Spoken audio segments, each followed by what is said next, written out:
it just instantly turns me off from wanting to practice for sure. Do you ever practice and then like in the middle of like a song or of a tune for myself, just like stop completely and just listen for silence if I'm going to hear the door chap or something like that?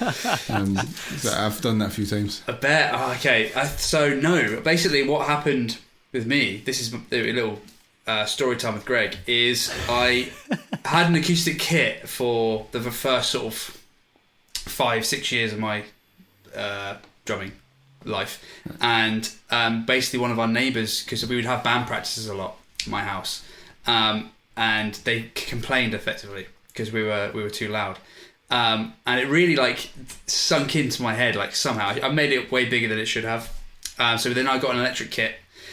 From then on, I've always practiced with electric kits, until now when I'm sort of doing it more professionally, where I will now pay and get a rehearsal room. Yeah. But since then, since that childhood trauma of a adult coming around to the house and having a go at me for being too loud, which is not really a trauma, but I've always been way too paranoid about how loud I am, which sucks. But yeah, one day I'll get a studio at the house where I can actually get some kit set up. I think if you're in your own home, and obviously Adam, you'll be able to play guitar in your own home and not bother anyone and just enjoy playing. Yeah, I can't do that, because as soon as I do it, it's not a social instrument. We don't play social unless you're playing a cajon, but you're not going to practice that sitting by yourself. So as soon as I play, I'm telling everyone I'm practicing. Yeah. But luckily everyone in the building has been okay with it, although during lockdown, you know, I don't know if it was the same in England, probably wasn't, but all the pipers in Scotland were supposed to open their windows and play Scotland the Brave or Highland Cathedral or something. Wow. So I thought, I'll do that. So I did that one week, and then came the next week, and I didn't have that. I wasn't going to do it because I thought, I've done it once, we videoed it, I don't want to be doing that all the time. And so we did the whole clap for carers. We went out, started clapping, and then we just heard pipes from above us. I was like, oh, thank God, there's like another piper in thing. Yeah. Luckily they're not very good. It meant whenever my neighbours heard, because the downstairs neighbour were like looking up at us, and it was like, it's not me, and it was like, it was not very good. It was really bad actually. Right. Maybe they were just young. Yeah. Like you're saying, like a violin player. So it made me look like good. So sure. Nice. Sounds really. So they're all glad when they know it's you that's picking up the pipes. At least it's not that little kid from number 37 or what. little Timmy, come on. Yeah, nice. I always Amazing. remember when I was young, there was a piper who used to practice in a lay-by between Nottingham and Derby. There was like a little lay-by by the side of the road, and every time we went by, there was a guy like. He had a like people carrier, and he was just standing at the back of his car, like playing pipes in the middle of sort of the countryside. And this was just seemed like the best place for him to practice. And like everyone was like honking their horns as they were driving by and stuff. That's commitment. That is commitment. That's wow. great. Fair play. Yeah. Yeah, I've not had to do that yet. Yeah. He must not have had as understanding neighbours as you. Yeah. I think. Or he just loves laybys. Or that, yeah. Or he likes the acoustics of the lay-by maybe. Yeah. Or he's trying to like practice his like so he doesn't get distracted on the march, you know, having cars just zipping past at like 60. So I'm trying to think now though. I think if we go back to the sort of like root of pipes, I don't know the full history of it, but they were definitely involved with like war and that kind of stuff and sort of marching, hey. Yep. So I think they're like the perfect instrument for that. Like you hear them way before you see them. And that drone, that just like boom, especially when you've got a ton of guys playing it at the same time, it's kind of terrifying, right? Stirring, terrifying, stirring. Yeah, it does something. It makes you feel something for sure. Yeah. If you're the enemy, you're terrified. If you're not, you're like yes, cheered up, you're ready to go. It's a great sound, and I've been to the Highland Games once down the road from here. That was years ago, and watching the competitions and stuff like that was something else. Seeing it live is different for sure. That was a small. That was a really small competition. Some of the bigger ones, there can be like 2,000 or 3,000 pipers at, which is it's loud. Yeah. Like, if you like, as soon as you arrive, like in the morning of it, that all you hear is pipes, and there's no point in the day that you don't hear pipes until you're on the bus going home for lunch. It can get tiring if you're a neighbour of a park that the competition's in. Yeah. Yes, that's the luck of the draw. Sure. Wow. I think originally they were Greek. Right. Pipes were Greek. Oh, wow. Because obviously, like Highland pipes are very different from. There's like hundreds of different variations of what pipes look like and sound like. But I think originally they were like a sheep with like a bit of wheat or something like that. That was the chanter, and it just evolved from there. Right. So Highland pipes are probably one of the more modern ones, and that's the ones I play. But they're the most famous. Sure. They're sort of the most common ones you get. Wow. Amazing. And Awesome. am I right in thinking they're in B major? It would be B flat. Is that right? Yeah. B Right. flat. See, that's the thing, because I play with other instruments in another band, but we don't. Like, I play, and they deal with all the keys and the chords. You don't need to deal with that, and it's great, Adam. You do, and that's your fault. You chose an instrument that you need to adjust as. Yeah. There's other woodwinds and horn instruments that are in B flat, right? So it makes sense. I think originally it's B flat, but with pipes, we seem to have climbed up and got higher and higher and higher in pitch. So I think yes, it's B flat, but the actual pitch is a lot higher than. If that makes sense. Maybe I'm just talking nonsense. So when you're reading music, what have you got, like a clef that you're in? Like, are you? Maybe. Yeah. I don't know. Sure. That's. You didn't go. That's an A. That's an E. Yeah. I can only play like one note at a time. Yeah. So it's not. So it's not harmonic. It's a melodic instrument, right? Because there's never, apart from the drone and the chanter, I guess. So there is actually technically two notes there every time. But the drones, you don't play the drones. That's just one consistent note. It's always the same. Yeah. I don't know. That's a good question, actually. Hey, yeah. What are you reading in? Obviously, you're reading in whatever key you're in, but like, what is the tuning compared to everything else? I would imagine it's B flat, because that's the same as like trumpet. Am I making that up? I think trumpet is a B flat instrument. Yeah. Yeah. It would make sense that it's the same. I don't know. Anyway, but I think again it's different as well with those sort of more traditional bands. It's like you just get, because it's kind of an insular world, isn't it?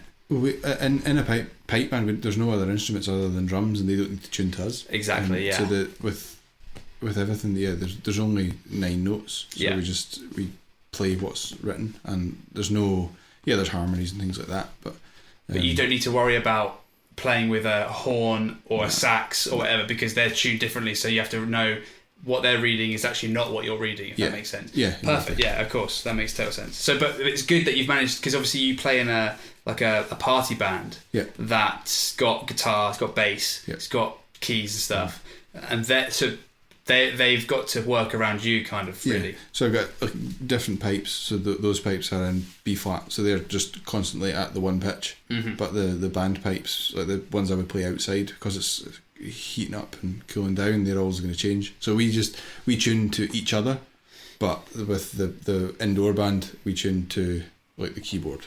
So, and it's not really me that changes. So. Sure.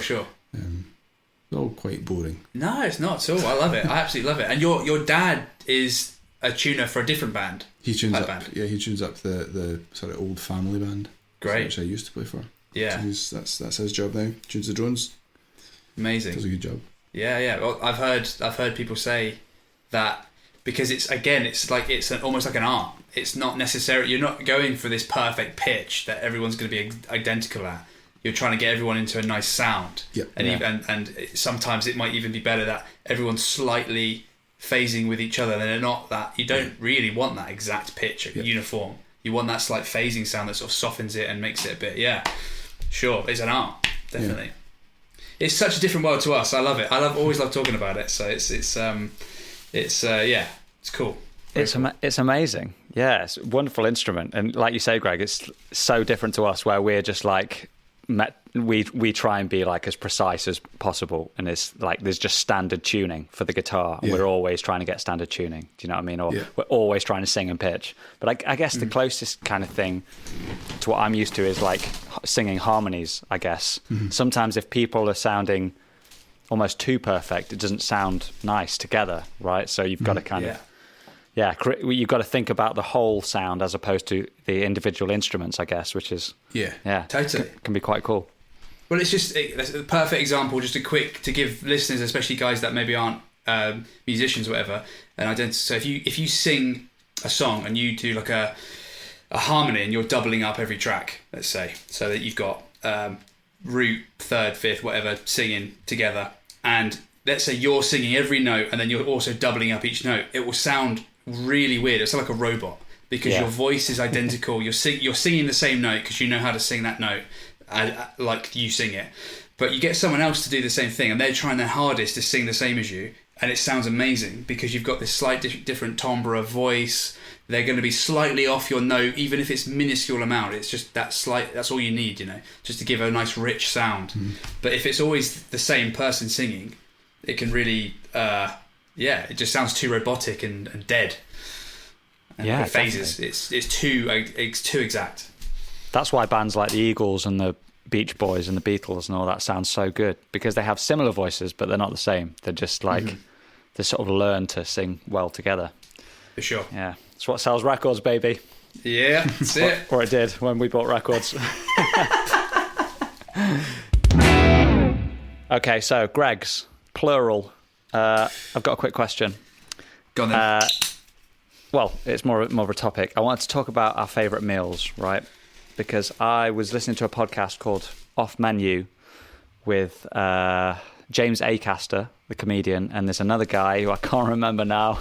Really bad at me. No. But the other guy is another comedian. I think his name's Ed something. Anyway, but I didn't know this guy. I only knew James Acaster. But they've got this really popular podcast where they talk about their favourite meals, right? And they get a guest on and they basically ask them still or sparkling water, bread or chapati, I think. It's this dead weird question. And then they're like, what's your favourite starter, main, dessert? And you get a side as well. Oh, and a drink, obviously. So obviously there's a lot there. So I think we should just sort of fire through it. And I want to get a gut reaction from both of you. The meal hasn't got to make sense in total.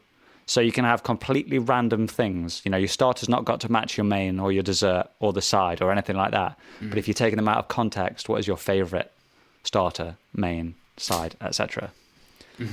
Yeah? I love it. So I think we should go guest first. So little Greg, Yes. we're going to dive right in. Still or sparkling water? Still. Fantastic. Bread or chapati? Bread, probably.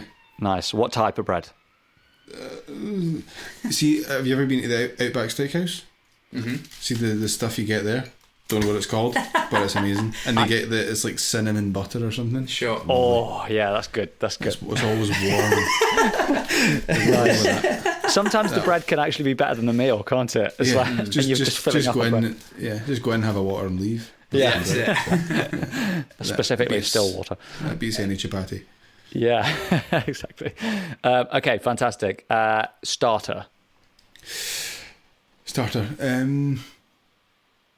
Wings. Good choice. Yeah. See, didn't think about that. Buffalo Wild Wings. They do the is it salt and lemon ones? It's just like they're not spicy at all, but I always really liked them. Nice. So, nice. Are they quite starter. dry as well, right? Yeah, like nice. sort of gritty. Yeah. Great shout. Fantastic. You've nailed the starter. I can't believe I didn't think of wings. Yeah. Damn it. Sorry, carry on. So where are we? Main? Main. Yeah, main course.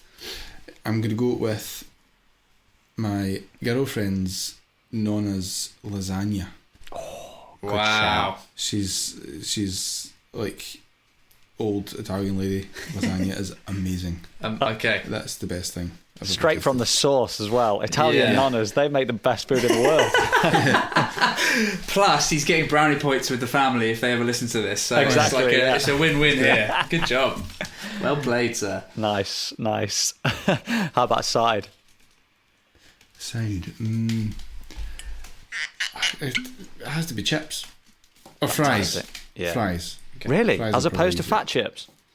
Yeah, no, I would go with fries, like sort of skinny-ish. How many Wow. times do you want to cook these fries? Triple? Far too many. I like triple cooked fries. Okay. Yeah. Nice. You know, Surely like that's double cooked fries You and also like single normal cooked fries. Yeah. I like fries. nice. Good. Okay. Where are we to?